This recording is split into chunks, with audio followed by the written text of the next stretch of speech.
Hello everyone, कैसे हो आप सब। आई होप सभी अच्छे होंगे और आप सभी का रिवीजन भी अच्छी तरह चल रहा होगा। तो देखिए, जैसा कि आपको पता है, हम यहाँ पर हमारी जो एससेट, PRT, TGT, PGT, HSSC, CET या फिर एनी अदर टीचिंग एग्जाम जिसमें हमारा मैथ पोर्शन आता है, उनके लिए ये वीडियो वेरी यूज़फुल है। ठीक है, लास्ट वीडियो में हमने 108 क्वेश्चन तक कंप्लीट कर लिए थे, तो आज हम 109 क्वेश्चन से स्टार्ट करेंगे। ठीक है, तो देखो रीड करते हैं। एक शंकुनुमा पंडाल में 10 व्यक्तियों की जगह है। कितने व्यक्तियों की जगह है? 10 व्यक्तियों की। प्रत्येक व्यक्ति के लिए 6 वर्ग मीटर जगह बैठने के लिए, ठीक है, तथा 30 घन मीटर हवा सांस लेने के लिए चाहिए। तो शंकु की ऊंचाई ज्ञात करनी है। तो देखो, तो पंडाल का आयतन कितना होगा? 10 व्यक्ति हैं हमारे पास और 30 घन मीटर हवा चाहिए ना, तो टोटल कितना है मेरे पास? 300 घन मीटर। इतनी बात समझ में आई। अब पंडाल का एरिया यानी कि क्षेत्रफल निकाल लेंगे हम पंडाल का। तो कैसे निकालेंगे? 10 चाहिए हमें, 10 व्यक्ति हैं, 10 जगह 10 वर्ग मीटर हमें बैठने के लिए चाहिए। तो टोटल कितनी होगी मेरे पास? 60। तो वॉल्यूम किसके इक्वल होता है? हमारा LBH के। H हमें बतानी है ना। तो पंडाल का क्षेत्रफल 60 क्या आ गई मेरे पास? L × B आया ना। तो इसकी जगह क्या पुट करती हूँ? 60। वॉल्यूम क्या है आपके पास? 300 मल्टीप्लाई H। तो 300/60 = H। इसको नीचे ले आएंगे ना, 0 से 0, 6 5 जा 30। तो H की वैल्यू कितनी आई आपके पास? 5। तो इनमें से कोई नहीं, तो D मेरा ऑप्शन हो जाएगा। ठीक है, नेक्स्ट देखिए। अभी देखिए नेक्स्ट क्वेश्चन। यदि 30 व्यक्ति 7 घंटे प्रतिदिन काम करके एक कार्य को 16 दिनों में कोई कार्य करते हैं, ठीक है, 21 व्यक्ति 8 घंटे प्रतिदिन कार्य करके उसे कितने दिनों में पूरा करेंगे? तो इसका फॉर्मूला होता है हमारे पास MDH/W, यानी कि मैन, ये इसमें आदमी भी आ सकते हैं, बच्चे भी, वुमन भी। ठीक है, इसमें डेज, इसमें आवर, इसमें कितना काम किया। तो देखो क्या मेरे पास 30 व्यक्ति 7 घंटे प्रतिदिन काम करके 16 दिनों में कोई काम करते हैं। ठीक है, अगला क्या दिया हुआ है? 21 व्यक्ति 8 घंटे कितने दिनों में पूरा करेंगे? तो इसको मान लिया मैंने X। तो इस सारे को नीचे ले आऊँ, तो 30 × 7 × 60/21 × 8। 7 3 जा 21, 3 10 पे गया, 8 2 जा 16, तो 10 2 जा 20। तो कितना आ गया आंसर मेरे पास? 20। ठीक है, B मेरा राइट हो गया। अभी देखिए नेक्स्ट क्वेश्चन। एक व्यापारी अंकित मूल्य पर 10% बट्टा देने के बाद भी 10% का लाभ कमाता है। तो 77 व्यक्ति अंकित मूल्य वाली वस्तु का क्रय मूल्य हमें बताना है। तो देखो कैसे होगा। तो देखो कैसे करेंगे। मान लो क्रय मूल्य कितना है? 100 और विक्रय मूल्य है 110। तो अंकित मूल्य क्या होगा? 110 मल्टीप्लाई 10 का बट्टा देता है ना अपॉन 9। 9 कैसे आया? 100/90 होगा ना, 0 से 0, तो 10/9 आ गया। अब नहीं कट रहा, तो 1100/9 आ गया। ठीक है, अब 1100/9 की वैल्यू कितनी थी आपके पास? 77। तो 77 मल्टीप्लाई 9 मल्टीप्लाई उस मल्टीप्लाई 100, क्योंकि 100% निकालेंगे ना, अपॉन में 1100। तो सोल्व कर दो, 2 0 से 2 0, 11 7 जा 77, यानी 11 से 77, तो 7 9 जा 63। तो 63 मेरा टोटल आंसर आ गया। ठीक है, समझ आया सभी को? ठीक है, क्या किया मैंने? 100 की मान लिया उसका मूल्य था, बट्टा दे दिया, तो कितने की यानी कि बट्टा दिया है मैंने 10%। बट्टा देने के बाद 10% का लाभ कमाता है, यानी कि 100 पे 10 का लाभ कमाएगा तो 100 आएगा। बट्टा देगा तो कितनी आएगी? 90 आएगी ना। तो कितना हुआ मेरे पास? तो 110 मल्टीप्लाई 10/90 है ना। तो क्या हुआ मेरे पास? 1100/9 आ गया। तो इसमें क्या हुई फिर? मुझे 77 की अंकित मूल्य कितना मिल रहा है? मुझे 77 रुपये। तो इक्वल टू 77 के इक्वल प्रूव कर दिया, परसेंटेज के नाम का 100 लगा दिया, तो 63 मेरा आंसर आ गया। ठीक है, अब ये देखिए A + B + C = 8 है। तो a माइनस 4 का क्यूब प्लस b माइनस 3 का क्यूब प्लस c माइनस 1 का cube minus 3 a minus 4 b minus 3 c minus 1 का मान क्या होगा, है ना। तो हमें ये फाइंड आउट करना। देखो a की वैल्यू 4, b की वैल्यू 3, c की वैल्यू 1। देखो 4, 3, 7 और 8 सेम आया ना। तो ये किसको फॉलो कर रहा है मेरा, x plus Y plus Z equal to 0 होता है ना। देखो 4, 3, 7, 8 आया और 8 ये क्या दे रखा है मेरा, है ना।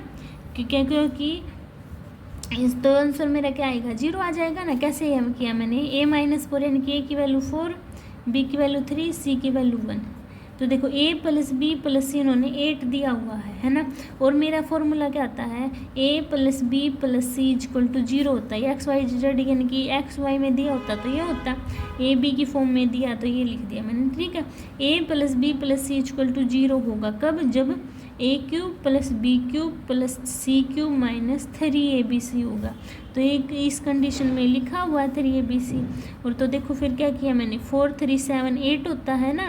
तो ये अरे ये क्या है, 8 इन्होंने दिया हुआ है, इसलिए क्या है मेरी कंडीशन 0 को फॉलो कर रहा है। तो डी आंसर क्या हो गया मेरा, राइट हो गया। अब ये देखिए x की पावर 4 प्लस 1 अपॉन एक्स की पावर 4 इक्वल टू 47। तो x प्लस 1 अपॉन एक्स का मान क्या, x प्लस 1 अपॉन एक्स का मान क्या होगा। तो देखो x की पावर 4 प्लस 1 अपॉन एक्स की पावर 4 इक्वल टू 47 दिया हुआ है ना।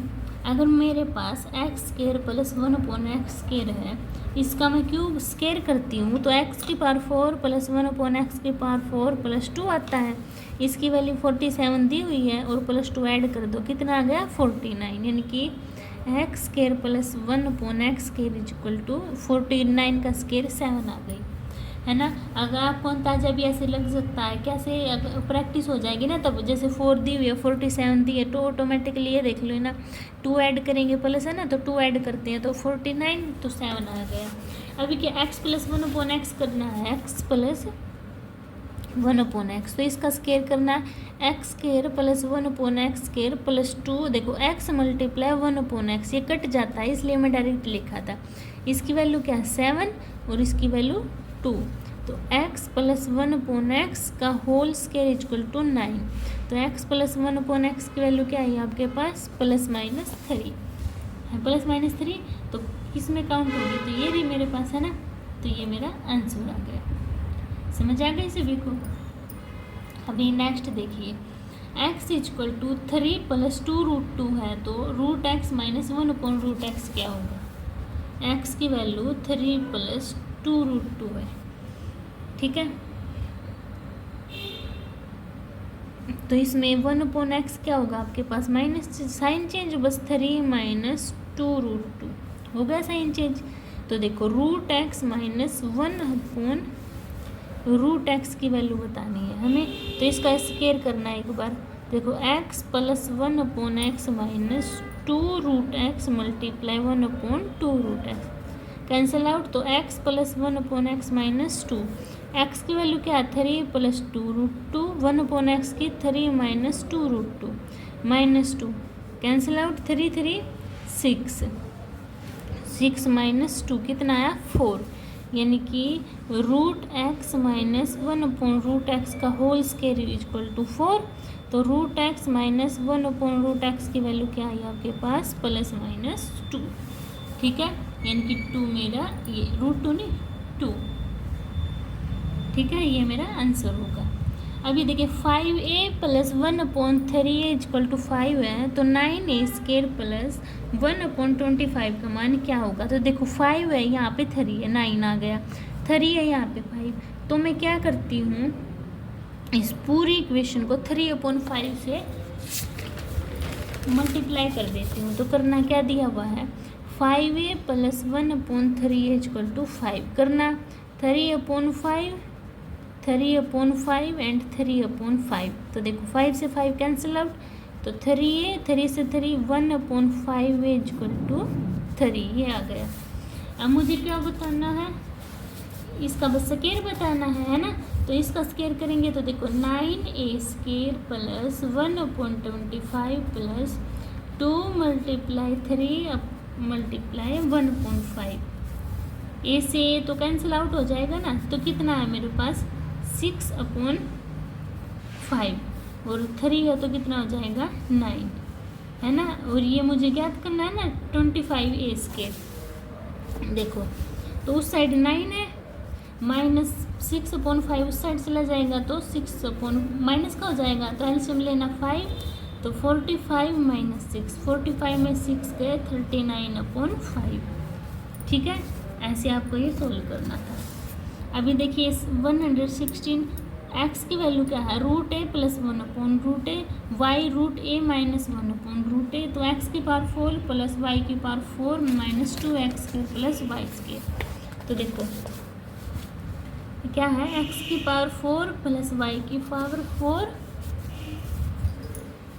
-2x² y² है। इसको मैं x² - y का होल स्क्वायर का स्क्वायर लिख सकती हूँ। अब देखो x की वैल्यू √a + 1/√a, y की value √a - 1/√a। x + y निकालना, देखो √a + 1/√a प्लस करना है ना, तो √a - 1/√a कैंसिल आउट, तो कितना आया 2√a, है ना। और x - y निकालेंगे तो √a + 1/√a -√a + 1/√a cancel out, तो 2/√a। अब x² हो गया ना। अब देखो ये जो मेरे पास है क्या, x² - y का होल स्क्वायर, इसको मैं x + y का होल स्क्वायर लिख सकती हूँ। तो x + y क्या 2√a और x - y 2/√a स्क्वायर, ये है ना। अब जो कट रहा है उसको काट दो, देखो √a से √a कैंसिल आउट, 2 2 जा 4 का होल स्क्वायर, 4 का होल स्क्वायर कितना है मेरे पास 16, तो यही क्या 16 मेरा आंसर हो गया। ठीक है, समझ आ गया सभी को। अभी देखो अगर नेक्स्ट में क्या दिया है, ट्रायंगल ABC की भुजा AC पर कोई बिंदु D है और PQ XY क्रमशः AB BC AD तथा DC के मध्य बिंदु हैं, तो PX और QY का अनुपात क्या होगा। तो देखो क्या दिया हुआ है, ये मेरे पास कोई ट्रायंगल दिया हुआ है ABC और PX BQ BD दिया है और QY दिया है। ठीक है, लंब है, तो हमें क्या बताना है PX और QY, PX रेशो QY बताना। तो देखो जो PX है पैरेलल है किसके, BD के, PX BD के पैरेलल है और PX 1/2 BD है ना, इसका हाफ है ना इसलिए। ठीक है, और QY parallel BD, QY parallel BD यानी कि QY = 1/2 BD, ये भी तो इसका हाफ है ना, तो इसलिए तो 1/2 और वैल्यू पुट कर दी PX और QY की, 1/2 BD ratio 1/2 BD cancel out, तो 1:1 क्या आ गया आपका फाइनल आंसर। ठीक है, अभी देखिए ट्रायंगल ABC में PQ BC के समांतर है और AP रेशो PB 1:2 है और AK = 3 सेंटीमीटर है, तो AC किसके बराबर होगी। यानी कि ये ट्रायंगल दिया हुआ है मेरे पास, ये ABC दिया हुआ है, ये PQ इसके पैरेलल दिया है। ठीक है, यानी कि इस पे क्या है, ये PQ क्रमशः इसके मध्य बिंदु है। ठीक है, तो देखो AP/PB = AQ/QC, ये इसके क्या 1:2 होते हैं ना, तो 1:2, तो QC क्या QC/AQ क्या होगा 2/1 होगा ना। तो मैं क्या करती हूँ, देखो QC + AQ, क्या QC + AQ यानी कि 2 + 1, ठीक है, अपॉन में AQ यानी कि 1, तो 3/1, तो कितना है मेरे पास AC = 3AQ। 3AQ की वैल्यू क्या है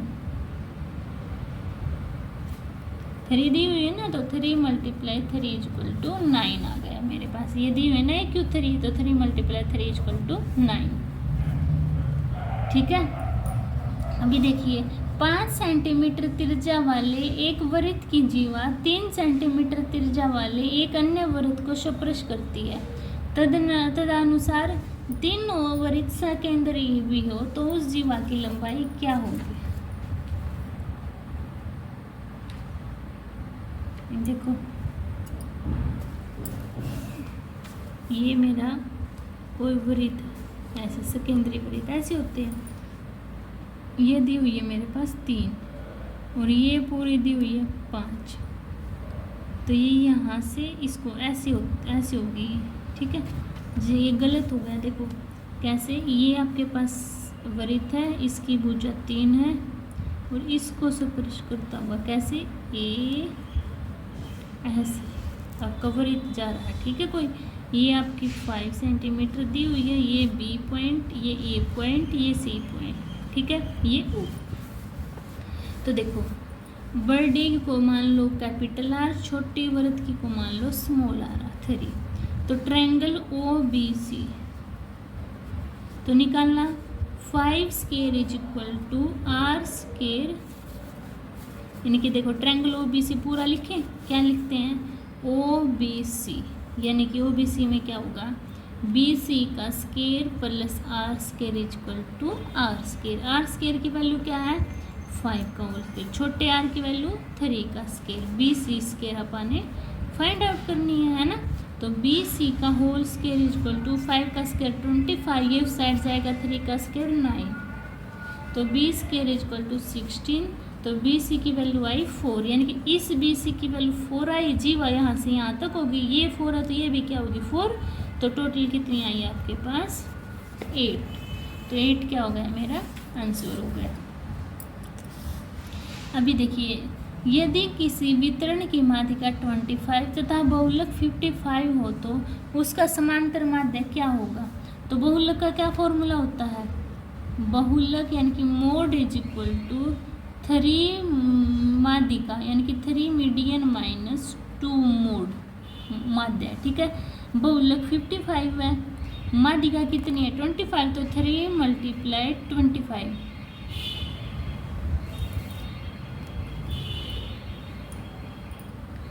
ये होगा ना -2m, मोड की जगह ये लिख लिया। 25 त्रिज्या कितने होंगे 75, तो 75 होंगे ना, तो 75 में से ये 55 माइनस किया तो कितना आया 20, है ना। देखो इसको यहाँ करते हैं, mode is equal to 3 median minus 2 mode, mode कितना दिया 55, ये 75 माइनस 2m 25, 75 इस साइड लेके आना 2m, 55 minus 75 equal to -2m, minus करना तो -20 इक्वल टू -2m, माइनस से -2 10 जा 20, तो m यानी कि क्या आ गई मेरे पास 10, माध्य कितना आया मेरे पास 10 आ गया। ठीक है, यानी कि क्या है 120 का क्या होगा 120 का आंसर 10। ठीक है, ऐसे आपको ये फाइंड आउट करना था। समझ आया सभी को। इसी के साथ ही हमारी ये क्या है ये पेपर हमारा ख़त्म होता है। ठीक है, अगर आपको ये वीडियो आपके लिए हेल्पफुल लगती है तो प्लीज़ लाइक कीजिए, शेयर कीजिए एंड चैनल को सपोर्ट कीजिए। ठीक है, मिलते हैं नेक्स्ट वीडियो में, तब तक के लिए बाय बाय।